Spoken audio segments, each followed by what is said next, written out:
In the previous module, we practiced seeing and talking about an individual artwork.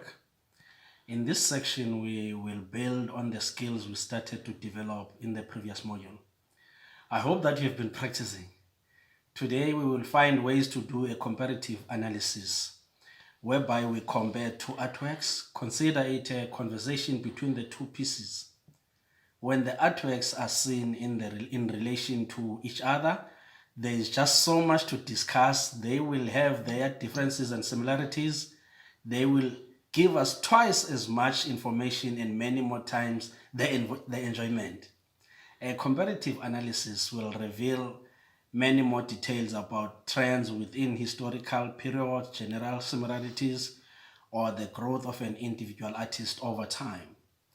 What this means is that we will need to find out a bit more about the artists and what was happening around them, what were their personal concerns, what was happening in the world around them, who and what influenced their choices. So you need to do some research and reference historical information to further contextualize the artworks. We will do a comparative analysis of the Hunt by Irma Stern and The Song of the Pig by Gerard Sikoto. Both of these artists were born in South Africa and became professional artists in their 20s.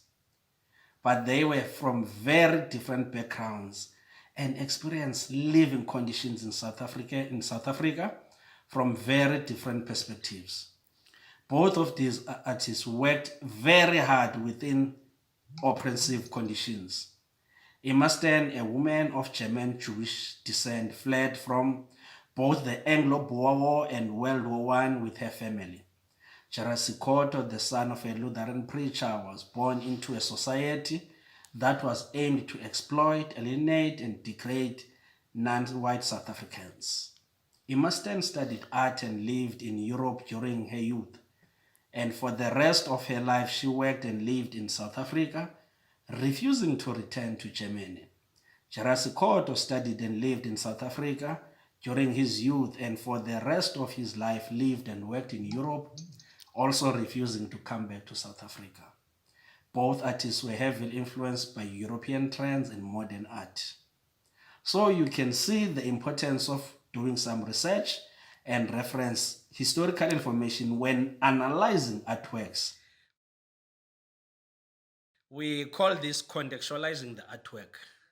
The videos that follow help to further contextualize the artists and the artworks.